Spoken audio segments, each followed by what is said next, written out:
My parents betrayed me, kicked me out of the family business and inheritance to favor their golden child. Now they want my help after losing everything. Hi Reddit, I'm a bit shaken and upset from what happened, so I could use some cheering up and some practical advice to get back on my feet. During the 30 years of my conscious life, I've noticed that my older brother, George, 31 male, has always been the golden child of my family. He always got more than me regarding everything. George knew he was the obvious favorite, which is why he developed a superiority complex. He knew no matter what he did to me, my parents would only punish me. It was obvious my parents cared for him a lot more because he got the lion's share of everything. Unless people like my grandparents and relatives would call them out on it. This is why my parents packed us all up and moved us about 150 miles away from our relatives so they could only see us on holidays. My brother was physically abusive towards me while we were growing up, and my parents did nothing to stop that. My father would even say that this is how brothers behave with each other, and I should toughen up. When I got my first girlfriend, George would flirt relentlessly with her to the point that she got extremely uncomfortable and broke up with me. I had a huge fight with my brother regarding this, and even complained to my parents, but they just laughed it off, saying I was being childish. My parents would take him on more vacations while I was left with my grandparents, giving me excuses like they couldn't afford another ticket, and they would take me some other time. I didn't mind being around my grandparents though because I loved them. George would get whatever he wanted no matter how expensive it was.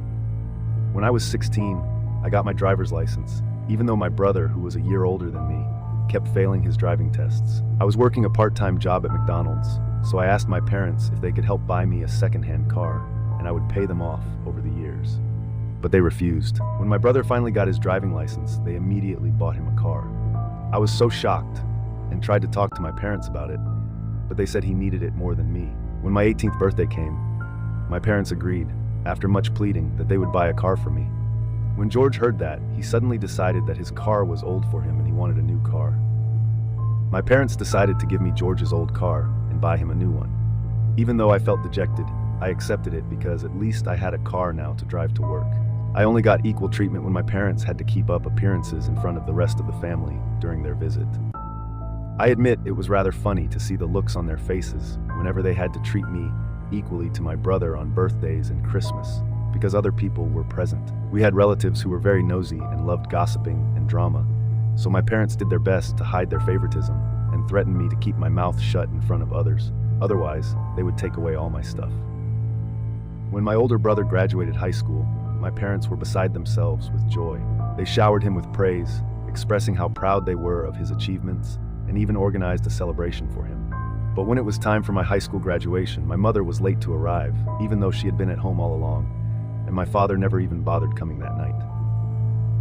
During dinner, when I was sulking over their lack of enthusiasm and appreciation for me, they told me that high school graduation wasn't such a big deal, and I should get over it. Later, George, who was during this time at university, sent me a message saying how I could never measure up to him, and that I should know by now that my parents didn't love me anyway. I remember crying myself to sleep that night. I realized that I could never make my parents love me, no matter how much I tried. So this was the last straw and I moved out. If anything, it just made my parents celebrate more when I moved out, because it meant they no longer had to provide for me. If you enjoyed this video, consider liking my video. From that point on, I would usually only see my parents and brother on holidays like the rest of the family. At the time, I was working full-time and attending college with the help of scholarships that my parents did not pay for. They didn't even show up for my college graduation, saying things like it would take a lot of time for them to drive and visit me in college, but I didn't really care. Ever since I graduated, I was hired at a nice company in my hometown that paid really well. George, on the other hand, dropped out of university because of his drinking problems. During this time, he started day trading with a few thousand. My parents would give him every month. He made an okay amount of money from it and would brag to everyone, but suddenly he had a major loss and lost everything. My parents, despite this, told him how this was just a learning curve and encouraged him to find a stable job. He jumped from one job to another and finally landed a full-time position that paid quite less than mine did. George and I would barely speak, but whenever we did meet during Christmas, he would always find a way to subtly remind me of his perceived superiority. Don't miss out on the journey to 1,000 subscribers. Hit that subscribe button now and be part of something big before everyone else. He would try to imply that his choices were superior to mine, even though the reality spoke otherwise. His lower-paying job and tumultuous personal life contradicted the facade he tried to uphold in front of others. But I didn't mind his taunts, as my well-paid salary spoke for itself. Now coming on to the story. My father owns a small manufacturing firm that he had started on his own roughly 5 years ago. His manager left in a hurry when they got an offer from a competing company. During this time, my parents were quite worried since my father was getting old, and it would be impossible for him to oversee everything on his own. My father also didn't want to hire someone new and teach them everything from scratch for them to only leave the company again in a few years. So my father invited both me and my brother for lunch, a rare occasion for the three of us to sit together. I was quite surprised that my father had personally requested me to be there. As we sat around the table, my father got straight to the point. The family business was on shaky ground, and he needed our help. He explained that the manager had left, and he had been struggling to find a replacement, with the business facing tough times and bankruptcy looming on the horizon. My father was desperate for help. He looked at both of us with a plea in his eyes. I kept quiet, because even though I would have happily decided to help my father, I knew that he mostly wanted my older brother's help anyway. I waited for George to speak. To my surprise, my brother immediately dismissed the idea. He scoffed at the notion of working in a small family business and claimed that he wasn't interested. His lack of concern for our parents' livelihood was apparent, and it was clear that he saw their business as beneath him. My father kept requesting him again and again, but George told him that he could not risk leaving his job to work for the family when it could all amount to nothing. I could see how hurt my father was hearing this. It was shocking for me too, since I had thought George would jump at the opportunity of taking over the business since my parents favored him so much. My father, growing increasingly anxious, turned to me with hope in his eyes. He told me how he really needed my help and that he couldn't bear closing down his business. I earned quite well, and because I lived alone, I had considerable savings, which I knew could help my parents out. I know I was a fool, but after a moment of contemplation, I decided to step up and accept the challenge. Despite the years of mistreatment and neglect, I couldn't bear to see my father's business crumble. I agreed to help with the intention of turning the struggling business around. I even offered to give up my savings to fund the family business and help grow and expand it. My parents were extremely grateful for my help and thanked me profusely. Fast forward 5 years, and I have poured my sweat and soul into this company. I have established better relationships with our customers and improved our company image and reputation. I helped set up our website so that we could grow internationally. I brought our non-existent documentation into order and established a company quality system close to ISO 901. I improved the production quality control testing processes so that there weren't so many defects in manufacturing. Hell, I helped our employees with packing, cleaning, and carrying heavy boxes when they were busy or when I had free time, because why not? Throughout all of this, my father did absolutely nothing. He hardly understood technology and would only come to oversee major orders. I was basically the only one handling everything. As the business thrived under my management, my parents gradually began to acknowledge my capabilities. I was confident that eventually I would be the one getting the family business, but I did not mind splitting it with my brother if he ever showed any interest. My relationship with my parents had improved considerably during this time, even though they didn't blatantly favor me like they had favored my brother. They did respect me more, or so I thought. My grandparents were also happy to see how happy I was, as I was being treated like a son by my parents for the first time. 3 years ago, George came to my parents to inform them that he was getting married. Everyone was shocked to hear this, since we didn't even know he had a serious girlfriend to begin with. Turns out, he met Donna just a month ago, and they wanted a shotgun wedding. This was a huge red flag for me, since they hardly knew each other. And I told my brother about it, but he scoffed, saying how I should keep my nose out of his business, and that I should not act over smart just because I earned more than him. After this, I've always stayed out of his life. When George got married, everything changed. My parents were the first ones to be cut off by Donna because she found them too overwhelming and didn't like how they fawned over my brother. George stopped calling or texting back my parents, and I knew how sad it made my mother to not be able to talk to her favorite son. I have no idea what happened with George for those 2 years, but last year, out of nowhere, he suddenly came back home after years of no contact with us. I had no idea that he had come back home, but the next day, when my father didn't show up for a very important meeting, I called him. He informed me how George was back now for good. I was taken aback. My dad asked me to come to their place for family dinner, as he had something important to talk to me about. There, I was told that my brother's wife, Donna, had cheated on him and left him for another man. I was not surprised to hear this, since Donna did earn more than him. As much as I remembered knowing my brother, I knew he could not hold down a job for long. My parents also informed me happily how George was back now for good since he was getting a divorce. I nodded, not knowing at that time misfortune that was going to follow later in the evening. My father called me and my brother to the study room. Imagine how I felt when my father closed the door, looked me straight in the eyes, and said, "Start looking for a job. Your services are no longer needed. From tomorrow, your brother will be taking over your position." Stared at him dumbfounded, waiting for him to explain further. Instead, my brother then told me that he was finally ready to take over the family business and would be working with Dad. My dad nodded and said that this was why he didn't require me anymore. I sat there feeling confused, as I just couldn't comprehend how easily my dad was removing me from his business when I was the one who had decided to quit my job and help him with all my savings. I looked at my dad and asked him why my brother and I couldn't work together since this was a family business, and I was the one who had expanded the company so much. I argued that I deserved to have this position, and my brother could start from the bottom so that he could learn the ropes of the business. But George scoffed indignantly. Hearing this, he told me that I was just a placeholder for him, and that this business was always going to go to him anyway, so I should stop being so immature about it.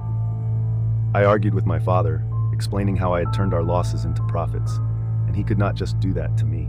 But my father firmly reminded me that I was an employee just like everyone else, and he had every right to fire me. He told me that he didn't want to embarrass me further by making me serve a notice period, which is why he wanted this change to be done immediately. I asked my dad if my mother knew about this as well, hoping that maybe she could convince him otherwise. But he nodded, saying that my mother had wanted this all along, since this would mean that my brother could stay with them forever. I was devastated seeing how cruel family was to me. I couldn't believe that they had used me when they wanted, and were now discarding me once their favorite child was back. I calmly told my father that he needed to pay me back all the savings I had invested in his business so that I would have something to start fresh. But my father and brother got pissed hearing this. My brother started asking, how dare I ask our father for my money when our parents had spent so much money on me during my childhood? My dad nodded and said that it was my choice to invest in the family business and that I should feel ashamed for asking him for it back. My brother then remarked on how ungrateful I was. Hearing this, I lost it and screamed at him. "You have no idea what I went through growing up under your shadow, enduring your constant abuse and our parents' blatant favoritism. I've worked tirelessly to save this family business from bankruptcy, and now you think it's unfair for me to ask for what's rightfully mine?" My father's face twisted with anger seeing how I was yelling at my brother. He coldly declared, "You think you deserve money? Your brother is right. You are ungrateful, and I won't give you a single penny or the family business. I will also be removing you from the inheritance because of how greedy you are. Now get out of this house." The weight of his words hit me like a sledgehammer. For the first time in a long time, I felt my heart breaking because of how my family has always continued to treat me.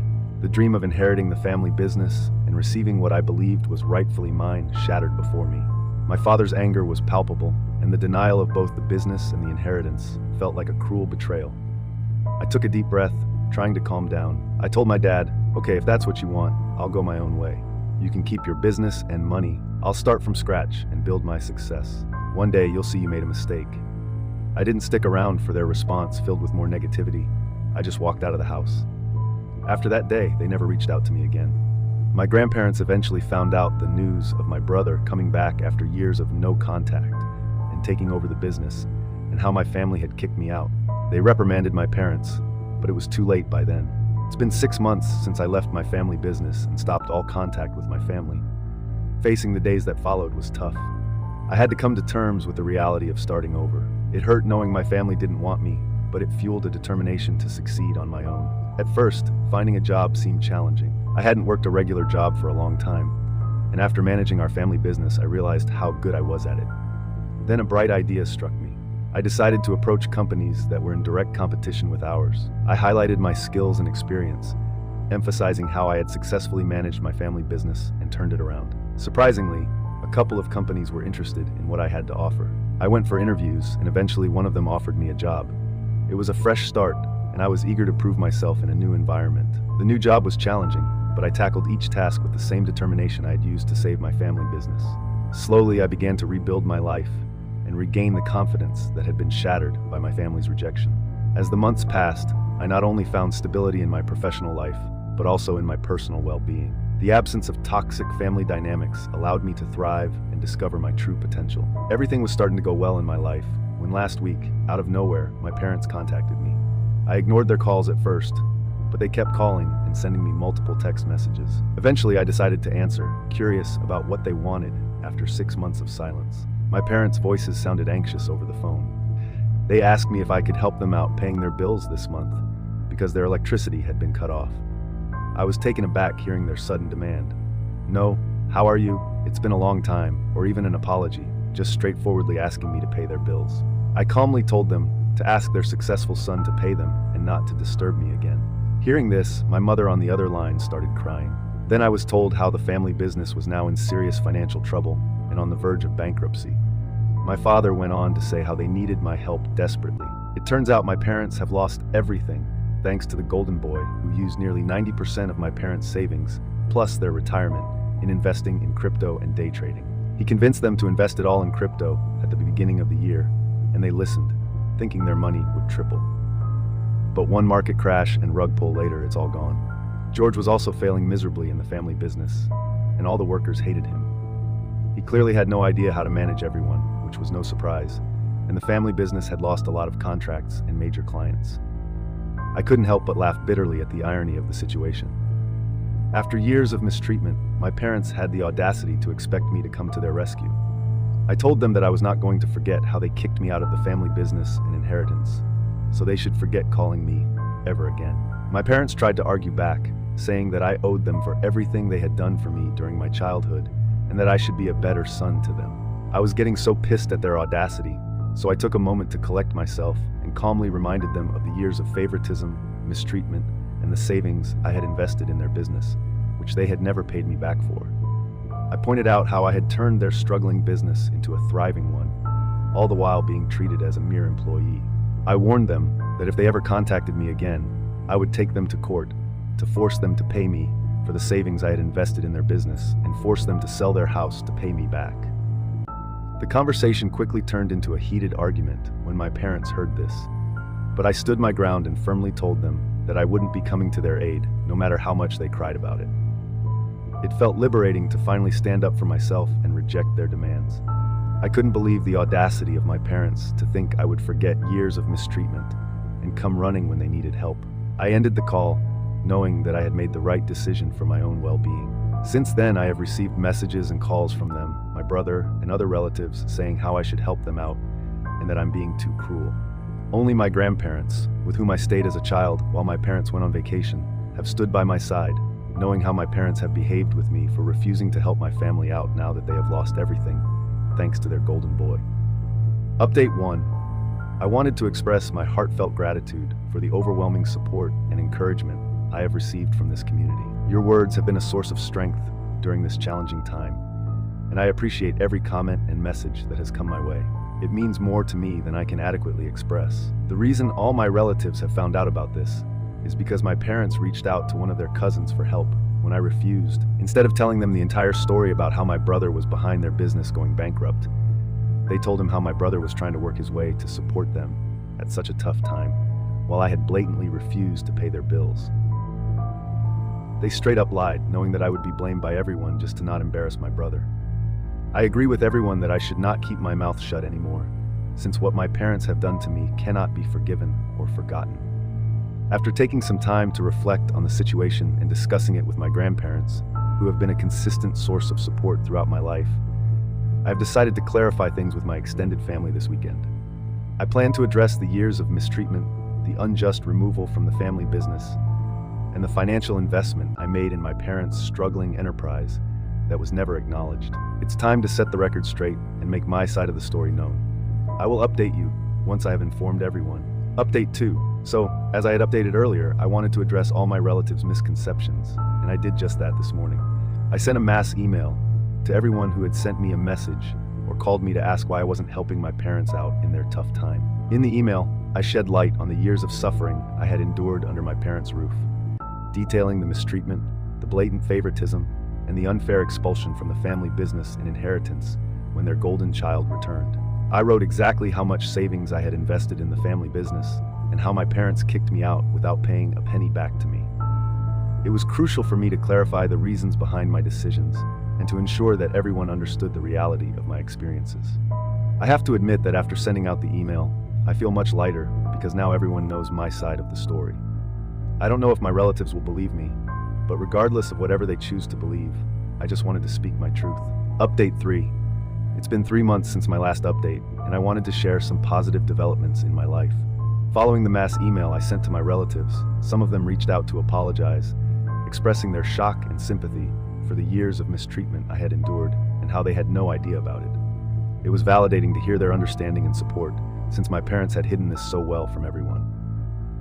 These relatives also took it upon themselves to reprimand my parents for their actions. Although I don't know exactly what they said, my parents and brother tried to reach out to me multiple times, even sending messages about how childish and immature I was for talking about family matters to others. I decided to send them a final message, saying how I was done with them, and that I didn't care if they even ended up on the streets. I warned them again to not contact me ever again, and about the possibility of legal action if they persisted. I blocked them after that, and surprisingly, they haven't had the guts to contact me further. On a personal note, my job and life are going well, and I've recently started therapy to help process and navigate the lingering effects of my past experiences. It's a journey of healing, and I'm grateful for the support I've found in various aspects of my life. I visit my grandparents whenever my work schedule allows me to, and they are the only family I acknowledge and ever need. Thank you all for being a part of this ongoing chapter in my life. Every one of your encouragements has played a significant role in my journey toward reclaiming my life and happiness.